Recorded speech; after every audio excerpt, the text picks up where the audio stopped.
Diógenes Nogueira tinha 42 anos, 500 milhões de reais em patrimônio, e uma mesa reservada no Fazano toda quinta-feira ao meio-dia. Era uma das poucas certezas que restavam na sua vida.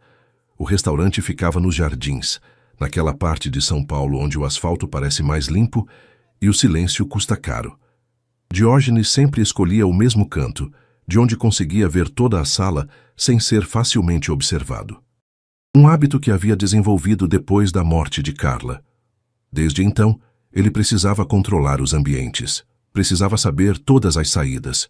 Naquele dia, enquanto cortava mecanicamente um medalhão de filé que havia pedido sem fome, seus olhos castanhos fixavam um ponto indefinido além das janelas. 2 anos. 2 anos desde a noite em que recebeu o telefonema em Brasília. Ele estava na capital federal para fechar um contrato com um fundo de investimentos do governo. Era uma quinta-feira de outubro, e São Paulo havia ficado para trás naquela manhã como sempre ficava quando ele viajava a trabalho, sem cerimônia, sem despedida formal. Carla havia ficado em casa. Disse que estava cansada, que ia ler um pouco e dormir cedo. Diógenes havia dado um beijo rápido no corredor da mansão e prometido que voltava na sexta à tarde. Não voltou na sexta. Voltou na madrugada de quinta para sexta, num voo fretado que chamou às pressas, depois de atender o telefone no quarto do hotel. Lembrava com precisão dolorosa do número que apareceu na tela do celular, do nome do delegado, da voz cansada do outro lado da linha, dizendo que havia ocorrido um incêndio na mansão em Alphaville, que a senhora Carla Nogueira não havia sobrevivido. Lembrava do voo de volta. Lembrava de cada segundo daquele trajeto de 40 minutos que pareceu durar uma vida inteira. Lembrava de chegar à mansão ainda fumegante, os bombeiros arrumando seus equipamentos, a fumaça escura desenhando espirais no céu da madrugada. Lembrava de sentar no meio-fio da rua e não conseguir se levantar por muito tempo. Um bombeiro havia se aproximado para oferecer água. Diógenes havia olhado para o copo sem conseguir pegar. Os investigadores disseram que havia sido um curto-circuito. O sistema elétrico era novo, as alarmes não funcionaram. Carla sempre havia sido extremamente cuidadosa. Diógenes nunca acreditou. Havia contratado 3 empresas de investigação diferentes nos 2 anos seguintes. Nenhuma havia encontrado nada que contrariasse a conclusão oficial. O caso havia sido arquivado. A vida havia seguido, ou fingido seguir, enquanto Diógenes almoçava sozinho toda quinta-feira no mesmo restaurante e olhava para o ponto além das janelas. Um alvoroço na entrada do restaurante interrompeu seus pensamentos. Marcelo, o maître, gesticulava agitadamente em direção a alguém que Diógenes não conseguia ver daquela posição. A voz do homem se elevou numa mistura de constrangimento e firmeza, dizendo que aquele era um estabelecimento privado, que não era possível. Diógenes afastou levemente a cadeira para ver melhor. Era uma menina. Não poderia ter mais de 6 anos à primeira vista. Usava um vestido de chita desbotado e um casaco de moletom cinza que havia visto dias bem melhores. Os cabelos castanhos estavam enrolados, emaranhados, com pequenos galhos presos nos fios como se tivesse dormido ao relento. Os pés estavam calçados num par de sandálias de borracha abertas, do tipo que se compra em feira, tamanho errado, um número maior do que o necessário. Mas eram os olhos que paravam qualquer pessoa que olhasse com atenção. Grandes, negros, extraordinariamente vivos para alguém daquela idade. O que Diógenes não sabia naquele instante, o que só entenderia mais tarde, é que a menina o havia observado por quase 10 minutos antes de entrar. Estava do lado de fora, encostada no gradil da calçada, olhando pela janela do restaurante com aquela atenção metódica que havia aprendido a usar como ferramenta de sobrevivência. Observava a postura dele, a maneira como segurava o garfo, se ele olhava para os outros ou ficava fechado no próprio mundo. Estava tentando decidir se podia confiar naquele homem com o segredo que carregava há 2 anos. Quando entrou, havia decidido que sim. A menina se soltou do braço gentil de Marcelo com uma firmeza surpreendente e caminhou direto em direção à mesa de Diógenes. Os outros frequentadores pararam de comer. Uma senhora de óculos de grife murmurou algo para o marido. Um executivo ergueu a sobrancelha. Como havia entrado uma criança de rua no restaurante mais exclusivo dos jardins? Ela parou diante da mesa de Diógenes. As mãos pequenas e sujas apoiaram na beirada da toalha branca imaculada. Havia algo familiar naquela criança, embora Diógenes tivesse absoluta certeza de que nunca a havia visto antes. Uma sensação estranha, como déjà vu, que ele não conseguiu identificar naquele momento. "Como você se chama?" ele perguntou, mais por instinto do que por curiosidade. "Lara", ela respondeu com uma voz surpreendentemente firme. "E eu sei muito bem quem é o senhor. Diógenes Nogueira, dono do grupo hoteleiro Nogueira, o homem mais rico de São Paulo." Diógenes arqueou uma sobrancelha. Como uma criança de rua sabia seu nome? "O que você quer aqui, Lara?" A menina olhou para o prato ainda pela metade. Depois olhou para ele. "Quero fazer uma troca", ela disse. "As sobras do seu prato por um segredo que vai mudar a sua vida." Diógenes estava a ponto de sorrir diante do que parecia ser o pedido inocente de uma criança com fome, quando Lara acrescentou algo que congelou o sangue nas suas veias. "Eu sei quem matou a sua esposa há 2 anos." O silêncio que caiu sobre a mesa foi ensurdecedor. Diógenes sentiu o mundo parar ao seu redor. Como essa menina poderia saber de Carla? E, principalmente, como ela poderia ter tanta certeza de que não havia sido um acidente? Lara o encarou diretamente nos olhos e Diógenes viu uma maturidade que o assustou. Não era a maturidade forçada de crianças que crescem rápido demais por necessidade. Era outra coisa. Era peso. "Eu sei tudo sobre o incêndio", ela disse com uma calma perturbadora. "Sei que não foi acidente, e sei quem fez." Diógenes mal conseguiu perguntar como ela sabia. Lara olhou para o prato, depois para ele novamente. "Primeiro quero comer, não como há 3 dias." Diógenes não hesitou. Fez sinal para Marcelo e pediu um segundo prato idêntico, mas Lara balançou a cabeça negativamente. "Quero o seu. As sobras. É importante." Sem entender por quê, mas sentindo que havia algo além de um capricho naquele pedido, Diógenes empurrou o prato na direção da menina. Lara comeu com uma fome que doía de ver. Não era a fome de quem pulou o almoço. Era a fome de quem havia esquecido como era sentir o estômago cheio. Mas os olhos dela nunca deixaram os de Diógenes. Ela comia e observava, avaliava. Quando terminou, limpou a boca com o guardanapo de linho, deixando uma marca discreta no tecido. Depois, começou a falar com uma voz que parecia pertencer a alguém muito mais velho do que ela. "Há 2 anos, na noite do incêndio, eu estava escondida no parque perto da mansão. Dormia ali há alguns dias. Vi alguém entrar na sua casa um pouco antes de o fogo começar. Uma figura de capuz escuro que conhecia os códigos de segurança." Diógenes sentiu o mundo girar ao seu redor. "Você viu quem era?" Lara assentiu lentamente. "Quando o senhor souber quem é, vai entender por que também tentaram me matar." Diógenes encarava a menina sentada diante dele e percebia que cada uma das suas certezas estava desabando. Lara não parecia uma criança normal. Havia algo ancestral nos olhos dela, uma sabedoria que não deveria pertencer a ninguém daquela idade. "Quem tentou te matar?" ele perguntou. Lara olhou nervosamente ao redor. Depois abaixou a voz. "As mesmas pessoas que mataram a sua esposa sabem que eu vi tudo naquela noite." Diógenes notou algo que o golpeou. Ela parecia menor do que deveria ser para a faixa etária que aparentava. "Quantos anos você tem, Lara?" 9, ela respondeu.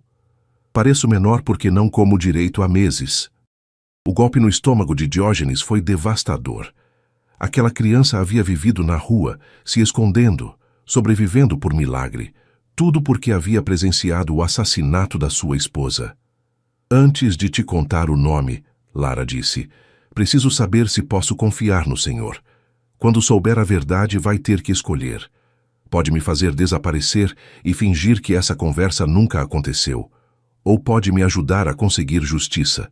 Mas saiba que escolhendo a justiça, a sua vida também estará em perigo."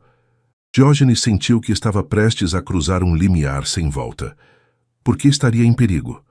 Porque o assassino da sua esposa é alguém em quem o Senhor confia, alguém que o Senhor vê com frequência, alguém que tem acesso à sua vida. Me conta tudo. Lara respirou fundo e revelou o nome. Agenor Vilela. Diógenes sentiu o mundo desabar. Agenor Vilela era seu irmão de toda a vida. Não de sangue, mas de coração. Haviam crescido juntos na cidade Tiradentes, no extremo leste de São Paulo, num bairro onde o dinheiro era contado com cuidado e os sonhos precisavam ser grandes para sobreviver à dureza da realidade. Tinham construído o grupo hoteleiro juntos, do zero, com anos de trabalho e sacrifício. Era Agenor quem havia ficado ao seu lado depois da morte de Carla, quem havia segurado sua mão nos momentos mais escuros, quem havia dito que tudo ficaria bem. É impossível, Diógenes disse, a voz saindo mais fraca do que pretendia. Agenor tinha álibi naquela noite. Estava num jantar beneficente. Lara balançou a cabeça. O jantar terminou às 10 da noite. O incêndio começou à meia-noite. Eu vi tudo. Agenor entrou com a chave dele, desativou os alarmes com o código que conhecia, espalhou gasolina em pontos estratégicos e iniciou o fogo. Diógenes ficou mudo por longos segundos. Por que ele faria isso? Porque a sua esposa havia descoberto algo que poderia mandar Agenor para a cadeia pelo resto da vida. Carla descobriu que ele estava lavando dinheiro do narcotráfico através dos hotéis. Havia encontrado as contas em paraísos fiscais. Havia reunido provas completas da traição. Diógenes fechou os olhos por um instante. Recordou as últimas semanas de Carla, nervosa, preocupada. Havia dito que precisavam conversar sobre algo importante, mas que primeiro queria ter certeza absoluta. Ele havia achado que era algo relacionado à família dela em Minas. Não havia pressionado. Nunca havia pressionado. Eu sei esses detalhes, Lara disse, com a voz ligeiramente mais baixa, por uma razão que vai te surpreender muito. Ela fez uma pausa. Carla era minha mãe. Diógenes sentiu que o ar havia sido sugado do restaurante. Olhou para o rosto de Lara com olhos novos. E de repente viu o que deveria ter notado desde o primeiro instante. Aqueles olhos negros eram idênticos aos de Carla. A forma do rosto, o nariz delicado, a maneira de inclinar levemente a cabeça quando estava pensando. Isso é impossível, ele disse, a voz quase um sussurro. Carla não podia ter filhos. Os médicos sempre disseram isso. O que os médicos disseram era verdade para quando o senhor a conheceu. Lara respondeu com uma tristeza que parecia velha demais para ela. Mas o que Carla não lhe contou é que ela já havia me tido antes do casamento. Ela tinha 20 anos quando eu nasci. Me criou em segredo durante anos, dizendo a todo mundo que era minha tia. Quando foi se casar com o senhor, teve que escolher. Diógenes sentiu o coração se partir quando entendeu. Carla havia o escolhido. Minha mãe amava o senhor, Lara disse, mas sabia que revelar a existência de uma filha poderia arruinar tudo. Ela era jovem, sem dinheiro, e o senhor já era famoso. Depois que se casaram, eu fui morar com a minha avó Nilda, em Osasco. Aos finais de semana, Carla aparecia. Trazia pão de queijo que comprava numa padaria do caminho, sentava na cozinha pequena da avó Nilda e ficava horas conversando, rindo, ajudando nos deveres de escola. Eram os dias mais felizes de Lara. A menina cresceu acreditando que um dia tudo ficaria bem, que um dia a mãe ia poder dizer a verdade. Esse dia nunca chegou. Quando Carla morreu, Lara continuou, a avó Nilda ficou muito doente. Morreu 6 meses depois de desgosto. Me deixou completamente sozinha. Diógenes percebeu com uma clareza brutal que, enquanto chorava a perda da esposa no conforto da mansão reformada, a filha de Carla dormia em parques e se alimentava do que encontrava. Por que você não veio a mim antes? Porque Agenor estava me procurando. Na noite do incêndio, depois de matar Carla, ele viu minha silhueta no parque. Sabia que havia uma testemunha. Contratou pessoas para me encontrar. Eu fiquei meses me escondendo. Lara enfiou a mão por baixo do casaco e retirou um pequeno pendrive cor de cinza. Tudo está aqui. Contas bancárias, transferências, gravações das ligações de Agenor com os traficantes. Carla me deu na manhã antes de morrer. Disse para eu guardar com minha vida. Diógenes pegou o pendrive com mãos trêmulas. Naquele objeto pequeno e surrado estava a prova da inocência de Carla e a culpa de Agenor. Por que não levou para a polícia? Lara deu uma risada sem humor, breve e amarga. Quem ia acreditar em mim? Uma menina de rua contra um dos empresários mais poderosos de São Paulo? Agenor tem contatos em todo lugar, inclusive nos fóruns e nas delegacias. Ela o encarou com aqueles olhos que pareciam saber tudo. Agora o senhor sabe a verdade e tem uma escolha a fazer. Pode pegar essas provas, destruir Agenor e vingar Carla. Mas se fizer isso, vai ter que cuidar de mim. Não tenho mais ninguém. Diógenes olhou para aquela menina corajosa que havia sobrevivido meses na rua, protegendo a única coisa que poderia fazer justiça pela própria mãe. Era filha de Carla. Isso a tornava a pessoa mais importante da sua vida. Você nunca mais vai ficar sozinha, ele prometeu. Por primeira vez desde que havia entrado no restaurante, Lara sorriu. E naquele sorriso, Diógenes viu Carla viva e presente na filha. Mas Lara ainda tinha um último detalhe a revelar, e era aterrorizante. Agenor planejou te matar. Descobriu que você estava investigando demais a morte de Carla e acha que está chegando perto da verdade. Na semana que vem, durante a reunião de sexta com os investidores árabes, ele organizou um acidente. Diógenes percebeu que cada um dos seus movimentos havia sido observado. Cada busca informada a Agenor. Seu irmão do coração já o traía antes mesmo de ele descobrir a verdade. Nos 3 dias que se seguiram ao encontro no Fasano, Diógenes transformou completamente sua rotina. Havia instalado Lara numa suíte do Unique Hotel, na Avenida Brigadeiro Luiz Antônio, sob nome falso, com seguranças discretos que a protegiam 24 horas. Nos primeiros momentos no quarto, Lara ficou parada na porta do banheiro olhando para o chuveiro como se não soubesse bem o que fazer. Diógenes entendeu sem que ela precisasse dizer nada. Saiu do cômodo com calma e esperou do lado de fora. Quando Lara saiu 20 minutos depois, com o cabelo molhado e o rosto cor-de-rosa pelo calor da água, havia algo diferente nos olhos dela. Não era alegria, era alívio. O tipo de alívio que só aparece quando alguém larga um peso que carregou tempo demais. Naquela mesma tarde, Lara tirou de dentro do casaco um caderno escolar surrado, com a capa colada com fita adesiva. Mostrou para Diógenes sem cerimônia.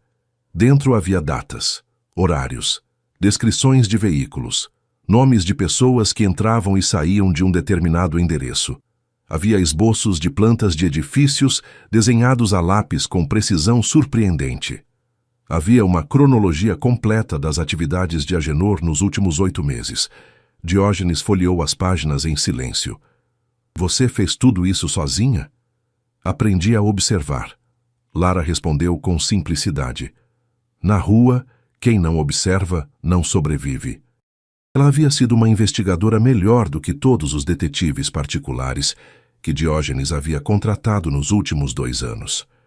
No segundo dia no hotel, Lara contou mais sobre os fins de semana na casa da avó Nilda em Osasco. Sobre como Carla chegava sempre com pão de queijo, porque havia aprendido a fazer a receita com uma colega de Minas Gerais que trabalhava com ela. Sobre como as 3, vó Nilda, Carla e Lara, sentavam à mesa da cozinha, e a avó colocava seresta no rádio de pilha enquanto elas comiam. Sobre como Carla sempre dormia abraçada a Lara quando ficava para o fim de semana e como a menina ficava acordada, ouvindo o barulho da respiração da mãe, tentando guardar aquilo na memória porque sabia, de alguma forma, que eram momentos que precisavam ser guardados com cuidado. Diógenes ouvia em silêncio. Cada palavra de Lara devolvia um pedaço de Carla que ele nunca havia conhecido. Juntos elaboraram um plano. Diógenes contratou uma equipe de ex-agentes da Polícia Federal, pessoas em quem confiava pessoalmente, sem passar pelo sistema jurídico convencional. Adquiriu o dispositivo de gravação mais avançado disponível no mercado, pequeno o suficiente para ser praticamente invisível. Lara conhecia o edifício onde seria a reunião. Havia levantado a planta durante sua vigilância dos meses anteriores e identificado um percurso pelo sistema de ventilação que permitia se mover entre andares sem ser vista. O plano era simples, mas arriscado. Diógenes se comportaria normalmente, como se não soubesse nada. Quando Agenor se sentisse seguro, começaria a falar. Homens como ele não resistiam à tentação de se vangloriar quando achavam que haviam vencido. Lara ficaria escondida no edifício, pronta para gravar cada palavra. Se algo saísse errado, acionaria o telefone satelital que Diógenes havia comprado para ela. Antes de Diógenes sair para a reunião, Lara o deteve pela manga da camisa. "Tem medo?" ela perguntou. "Não", ele respondeu. Ela o encarou por um longo momento. "Eu tenho", ela disse. "Mas vou assim mesmo." Diógenes colocou a mão sobre a cabeça dela por um segundo, sem saber bem por quê. Ela não se afastou. Na noite da reunião, Diógenes entrou na torre empresarial da Faria Lima, com o coração batendo forte. Sabia que Agenor havia planejado sua morte, mas também sabia que Lara estava escondida em algum lugar daquele edifício, pronta para capturar a verdade. Enquanto Diógenes cumprimentava os investidores no salão de reuniões do 12º andar, Lara se movia pelo sistema de ventilação 2 andares acima. O espaço era estreito, escuro e cheirava a poeira e metal. Ela se deslocava centímetro a centímetro, usando os cotovelos e os joelhos, tentando não fazer barulho. No meio do percurso, ouviu vozes abaixo. Parou. Um segurança de Agenor estava fazendo ronda pelo corredor do 10º andar, diretamente abaixo da grelha de ventilação por onde ela passava. Lara ficou completamente imóvel. Segurou a respiração. Contou até 30 mentalmente. As vozes se afastaram. Ela continuou. No salão de reuniões, Agenor recebeu Diógenes com o sorriso caloroso de sempre, falando com entusiasmo sobre os investidores do Oriente Médio que podiam mudar tudo para eles. A reunião transcorreu normalmente durante a primeira hora. Os investidores estavam interessados num grande projeto hoteleiro no Nordeste. As cifras eram impressionantes, mas Diógenes notava como Agenor continuava olhando para o relógio. Às 10h30, Agenor se levantou, pedindo desculpas por uma ligação importante. Pediu que Diógenes o acompanhasse ao escritório privado. Diógenes o seguiu, sabendo que era o momento que estavam esperando. Agenor fechou a porta. O sorriso desapareceu por completo. Sacou uma pistola da gaveta e apontou para Diógenes. A confissão que se seguiu foi mais completa do que Diógenes jamais poderia ter esperado. Agenor revelou tudo. Os milhões lavados para o tráfico, a inveja que havia crescido durante anos à sombra do sucesso do amigo, o assassinato de Carla planejado com frieza cirúrgica. Descreveu com detalhes gélidos como havia entrado na mansão naquela noite, como havia desativado os alarmes, como havia espalhado a gasolina em pontos que fariam o incêndio parecer um curto-circuito.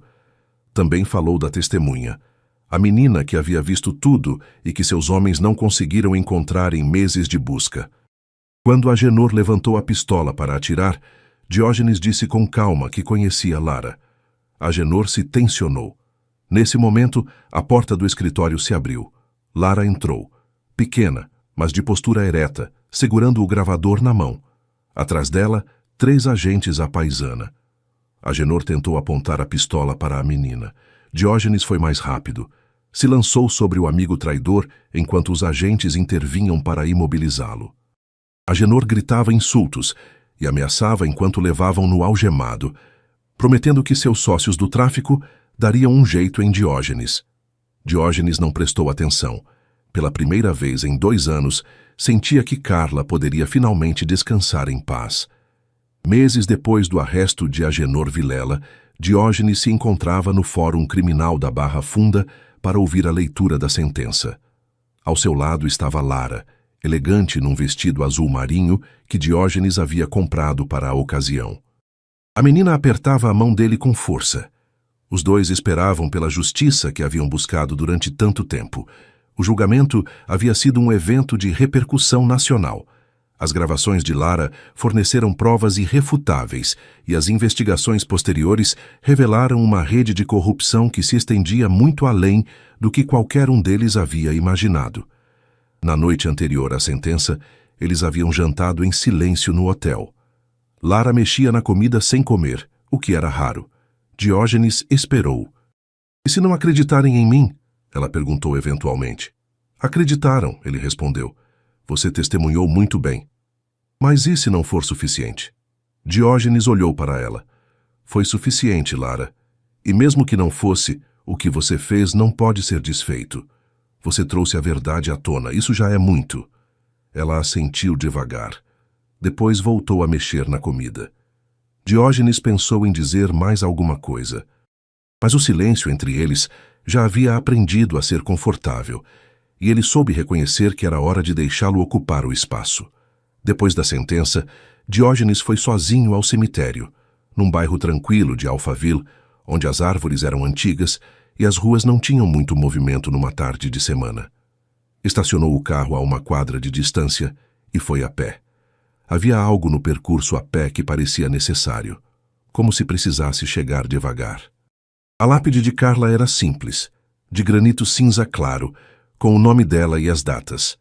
Havia um vaso de flores frescas que alguém havia colocado recentemente. Diógenes olhou para o vaso por um momento antes de perceber que havia sido Lara. A menina havia pedido para passar ali 2 dias antes, sozinha, enquanto ele esperava no carro. Não havia dito por quê. Ele não havia perguntado. Ficou parado diante da lápide por um tempo que não soube medir. As palavras não vinham fáceis.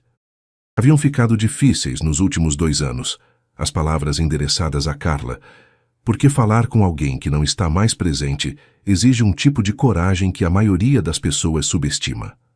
Contou o que havia acontecido. Disse o nome de Agenor em voz alta pela primeira vez desde a prisão.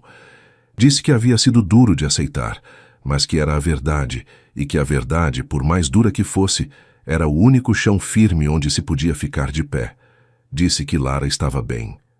Disse que era extraordinária, que tinha os olhos dela, a teimosia dela, aquela maneira específica de inclinar a cabeça quando estava processando algo difícil. Disse que estava cuidando dela, que ia continuar cuidando.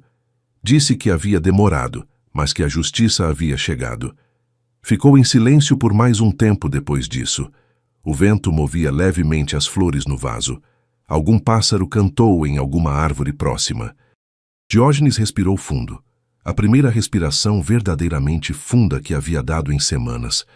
Quando se virou para ir embora, sentiu que deixava algo ali. Não a dor toda, porque a dor não vai embora de uma vez, mas uma parte do peso.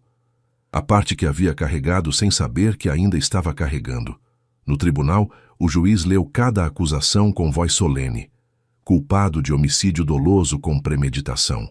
Culpado de lavagem de dinheiro proveniente do tráfico de drogas.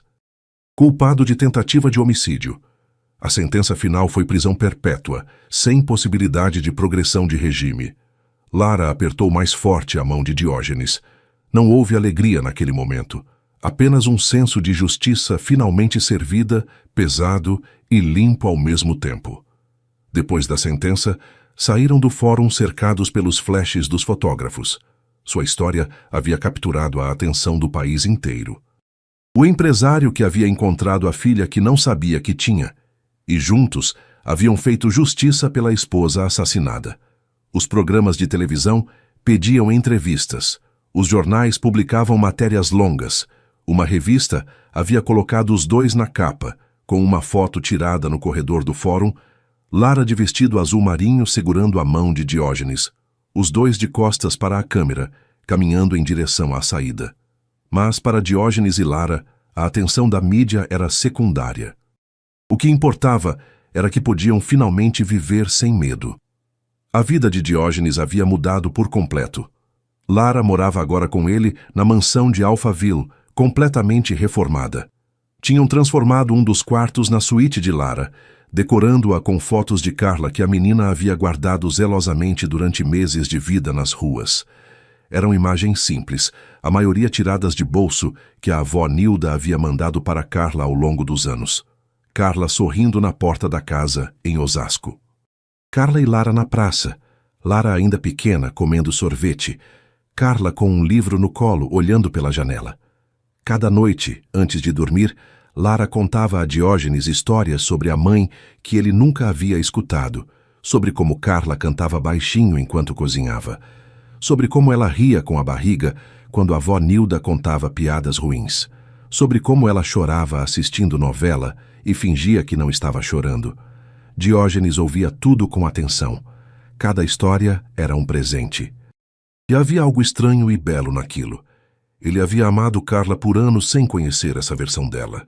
A versão da filha, a versão da cozinha com seresta no rádio, a versão que fingia não estar chorando com a novela. Por meio de Lara, estava conhecendo uma Carla que nunca havia chegado a ver, e isso doía e curava ao mesmo tempo, do jeito que só as coisas verdadeiras conseguem fazer. Lara frequentava o Colégio Bandeirantes e havia demonstrado ser uma aluna brilhante, com talento especial para ciências e línguas. Os professores comentavam sobre a concentração incomum dela, sobre como absorvia conteúdo com uma velocidade que surpreendia. Diógenes sabia que aquela concentração havia sido lapidada meses na rua, onde observar bem era a diferença entre estar seguro e não estar. Nos primeiros meses na escola, Lara havia chegado em casa com o caderno de matemática com uma nota 9,5 e olhado para Diógenes como se esperasse uma reação. Ele havia dito que estava orgulhoso. Ela havia ficado quieta por um momento e depois perguntado se ele ia colocar a nota na geladeira. Diógenes não havia entendido. Lara explicou que na casa da avó Nilda, quando ela tirava uma boa nota, a avó colava o papel na geladeira com um ímã de festa junina. No dia seguinte, Diógenes havia comprado um ímã de festa junina e colado o caderno de matemática na geladeira da mansão. Lara havia rido. Era a primeira vez que ele a ouvia rir daquele jeito, com a barriga, sem preocupação, completamente à vontade. Foi o som mais bonito que ele havia escutado em anos. Uma noite, enquanto Diógenes a arropava, Lara fez uma pergunta que lhe encheu o coração de uma maneira que ele não esperava. "Posso te chamar de pai?" Diógenes sentiu os olhos arderem. "Nada no mundo me faria mais feliz", ele disse. Desde aquela noite, Lara sempre o chamou de pai, e Diógenes nunca se cansava de ouvir aquela palavra pronunciada com tanto amor por aquela voz. Haviam tomado outra decisão importante: transformar metade da fortuna de Diógenes numa fundação para crianças em situação de rua, dedicada à memória de Carla.